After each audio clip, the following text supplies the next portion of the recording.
Storytelling is an excellent technique to use in presentations. And it's such an excellent technique, it's certainly one that you should consider using. So what I would like to do is go through a number of advantages and the reasons why we use storytelling and convince you to incorporate storytelling in your own presentations. So let's start. Well, the overall theme of this video is the human connection. So think about stories. When were you first told stories? Now, for most of us, we were told stories when we were children, unless we had some kind of bad childhood. And we were often told stories before we could read ourselves. And we were told stories by people who cared for us and they loved us. And these were people like our mom and our dad and our grandparents. So storytelling immediately takes us back to this emotional state of warmth and love and safety in many ways. And why do people tell us stories? Well, it's part of the relationship between the person who's telling us the story and the person who's listening to the story. So, for example, I really remember my grandmother as a storyteller. She was a great storyteller. The stories that she told me when I was a child really helped to build up the relationship that I had with my grandmother. And as kids, we loved her stories. They were really entertaining, and sometimes we would ask her to tell the stories time and time and time again. Now, the stories were there for these reasons, but also stories get told because they tell us about certain things. When my grandmother told us stories, she told us stories from books, but she also told us many stories about her community and the community that she grew up with, the things that she experienced as a child, the things my mom experienced as a child, and all the things that she had learned from in life. And in this way, she was passing on certain messages and certain lessons to us. And fairy stories often have the same function. We often get told fairy stories when we're children, and these fairy stories pass on. They're there for entertainment, but they also pass on certain messages and lessons to us as children.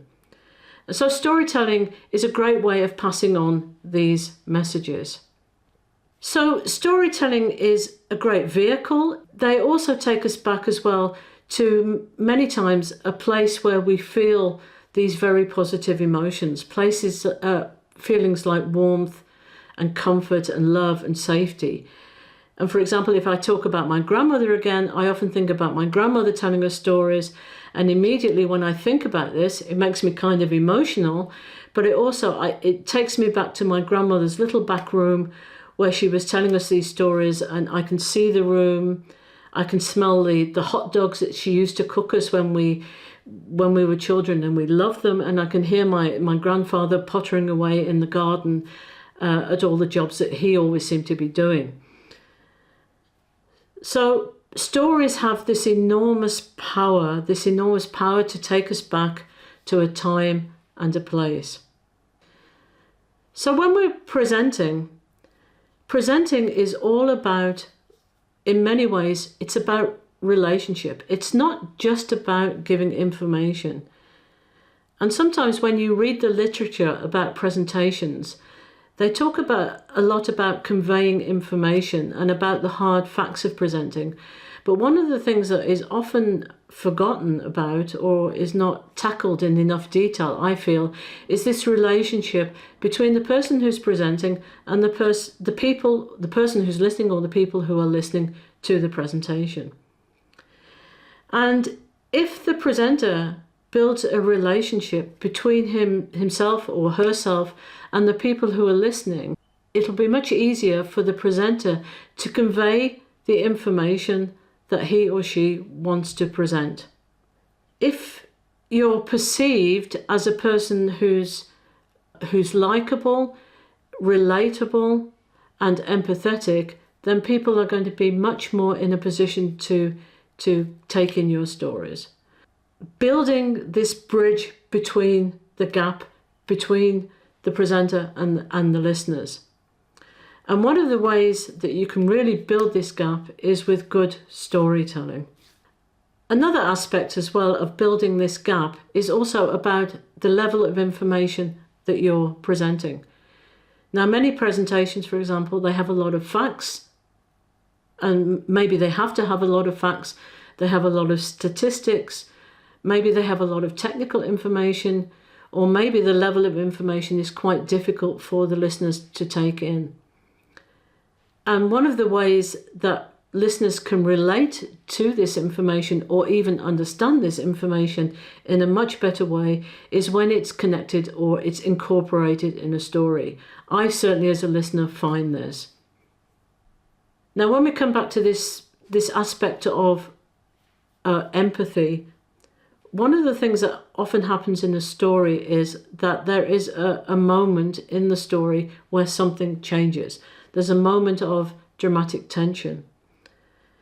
And very often we hear stories about where something has gone wrong, or somebody has failed at something, or indeed the presenter has failed at something. And one of the reasons for telling the story is to take that failure or that mistake and then to go on to explain how that mistake or that error was rectified, or to talk about how that error changed a person's behavior. So a presenter doesn't always have to be seen as strong. He or she doesn't have to show that they're the expert in everything all the time and show that everything that they do is right and correct. Sometimes showing your weakness is actually showing that you're very strong, because you can show your weakness. And when you show your weakness and you talk about something that's gone wrong in your life, then what you're doing is showing your vulnerability. And if you show your vulnerability, what you're doing is it's kind of opening a door to you as a person. You're showing that you're a person and you're a human being, and it becomes easier for people to connect to you. Now, in another video, I talked to you about the problem of cognitive load in presentations. So what's cognitive load? Just to remind ourselves, cognitive load is basically, it's too much information. And we all know presentations where you're given facts and numbers and technical detail and slide after slide after slide of different numbers and different facts that are not connected. And your brain gets overloaded. There's just too much information. Now, storytelling can really help with this aspect of cognitive load. So first of all, let's think about cognitive load and the emotional state that cognitive load puts us into. So too much information. You're in a presentation, you're listening to a presentation, and there's loads and loads of facts coming in at you. What are the words, what are the adjectives, what are the words that you connect with this?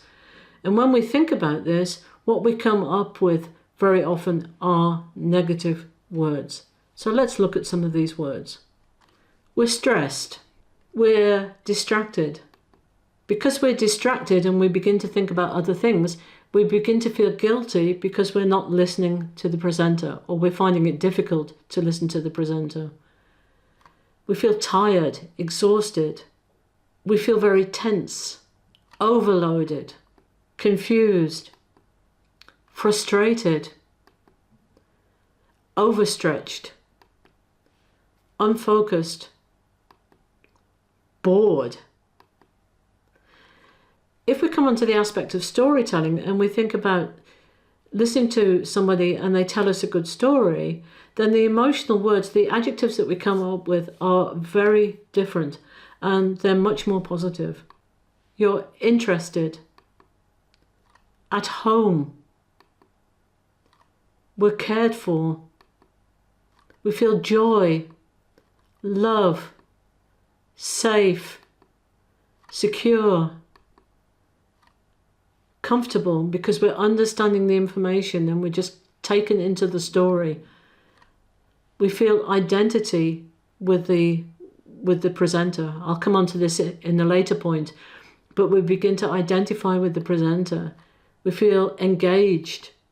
We feel relaxed. And if we're in a relaxed state, we can take in a much more information than when we're in a stressed state. We feel happy. We feel warm. We're curious. We want to know what happens next. We're excited. This is fun. This is entertainment.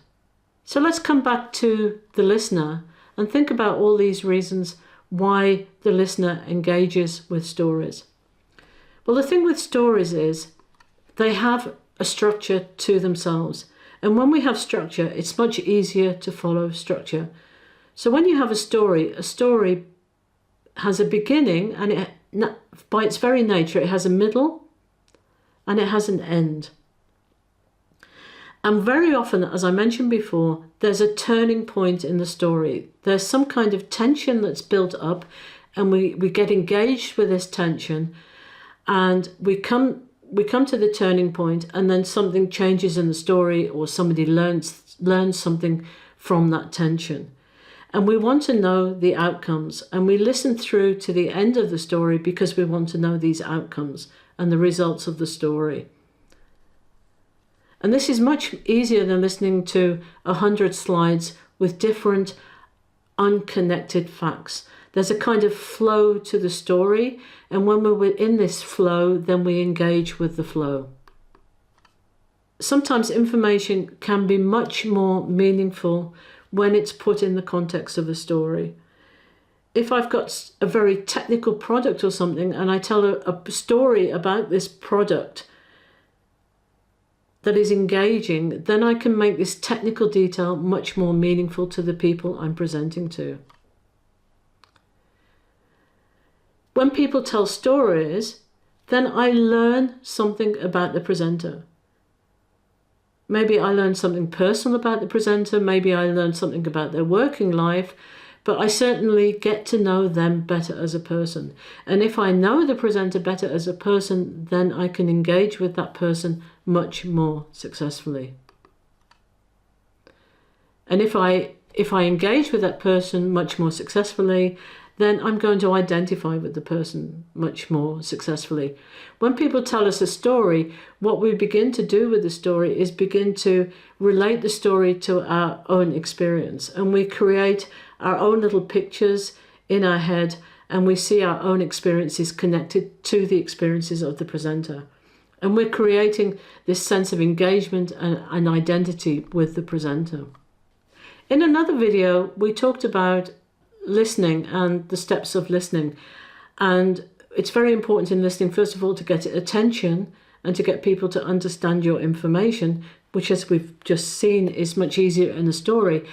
But storytelling as well has a lot to do with processing. And as I just mentioned before, we've got this aspect of relating things to my own experience. When I'm relating things to my own experience, then I'm processing information. And if I'm processing information, then I'm on the way to being able to remember information. So if we think about human connection and the link of human connection to storytelling, then storytelling is certainly a technique that we should think about using. Now, people often think about, well, where do I get stories from? Well, stories are around us all the time.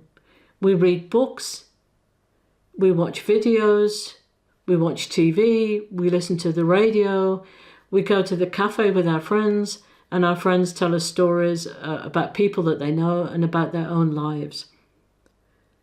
We have stories from our own lives, we have stories about our childhood, we have stories about our experiences. If when you begin storytelling and you find giving too much personal information a little bit difficult at first, then you can certainly find stories that are taken maybe from a newspaper, or it's a story that's happened at the place that you work, or it's happened in your industry, or maybe it's happened to some kind of big player in the industry that you work in. It's not difficult to find stories. And really, it's not difficult to tell stories because you've been telling stories all your lives. As I said, just think about the situation of going to a cafe with friends. You'll be telling all kinds of different stories about what's happened to you that week, about what's happened to your family, about things that you've heard, and so on and so on. So this aspect of finding stories is not difficult.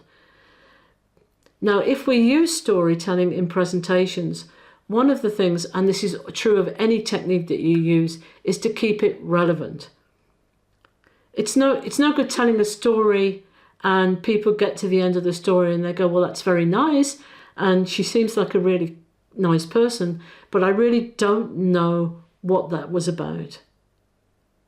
So if you think about using stories, then you should make the stories relevant to your presentations and build that into the content of your presentation.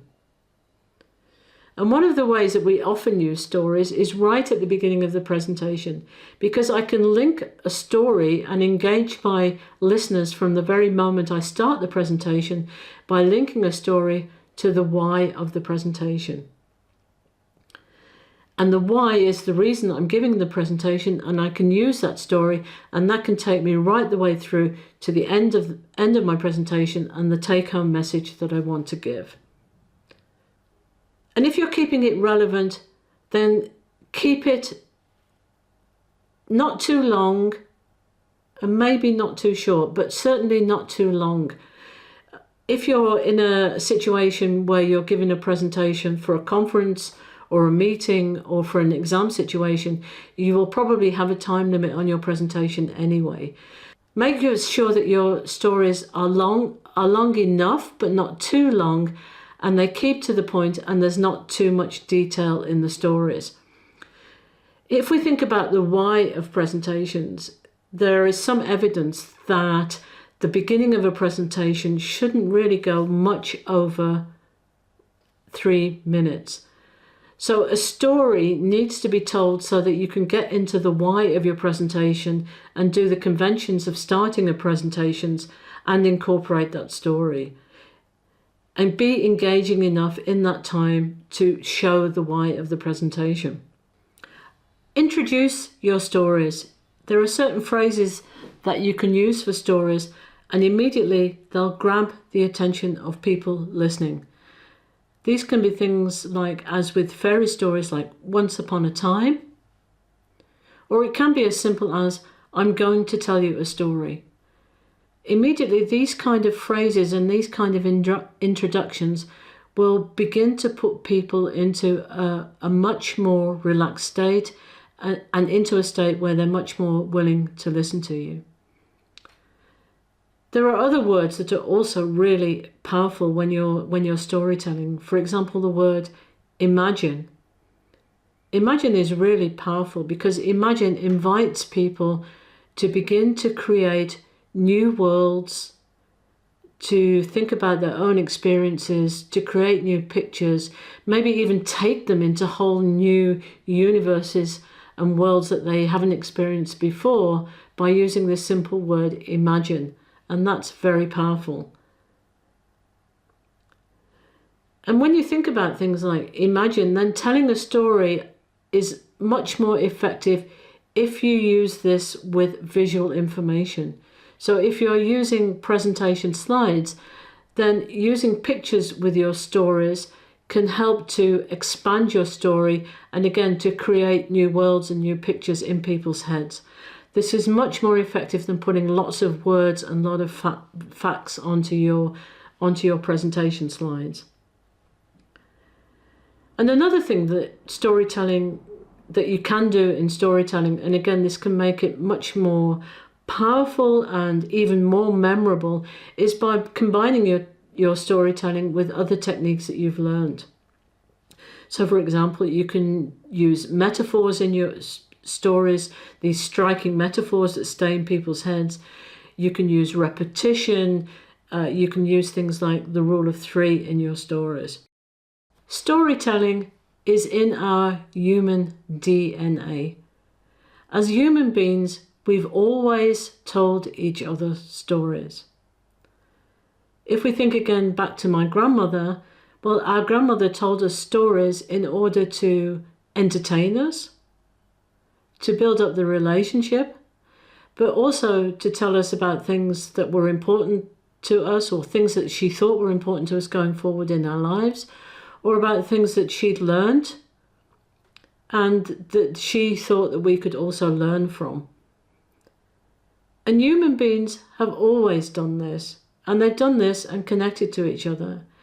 And even if we go back through the centuries, and we go back to a time where human beings were hunter-gatherers, and they hunted during the day, and they sat around the campfire at night time or in the evening time. And what they did was tell each other stories. And why did they tell each other stories? Well, first of all, again, they told it for entertainment. Maybe they talked about, the thrill of the hunt. Maybe they did it to talk about something that had happened, and there was some kind of change in the behavior because of something that had happened. They gave stories in order to give messages to the children, to pass on messages and to tell them about what was dangerous and what was not dangerous, or what was the best way of doing something, or to tell about the history of the tribe and of the people. And we've always done this as human beings. And in some ways then, this makes it the best way to present information to each other. And if we think about presenting and the way that presenting has developed, or it did develop in business, then people began to, or they still communicate using a method that is very, very different.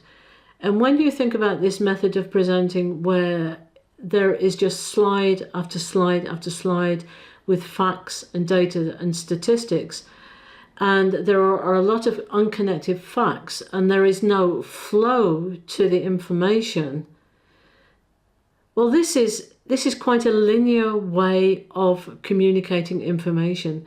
And in many ways, it's a very ineffective way of communicating information, because you're not taking people down the road so that they can even remember the information or do something with the information that you've given to them. And in the last 10 years or so, storytelling in presentations has become much more popular, and it's been used much more for very, very, very good reasons. All in all, I would argue that storytelling can be, or is, a better way of communicating, or a more effective way of communicating.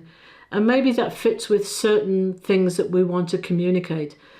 Things like communicating values and principles, or something that is very new and innovative.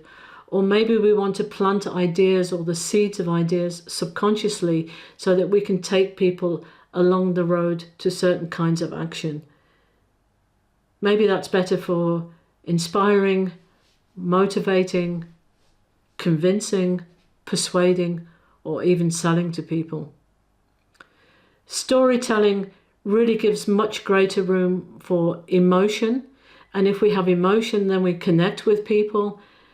It's much more authentic, it can lead to greater authenticity, and it can really help us to show ourselves as human beings and who we are as people. Storytelling allows us to use our imagination, and it allows our listeners also to use their imagination, and it allows everybody to use their creativity. So I trust I've given you enough reasons to use storytelling and to practice storytelling and to experiment with storytelling. And that's all I wanted to say in this video, and I'll see you in the next one. Bye.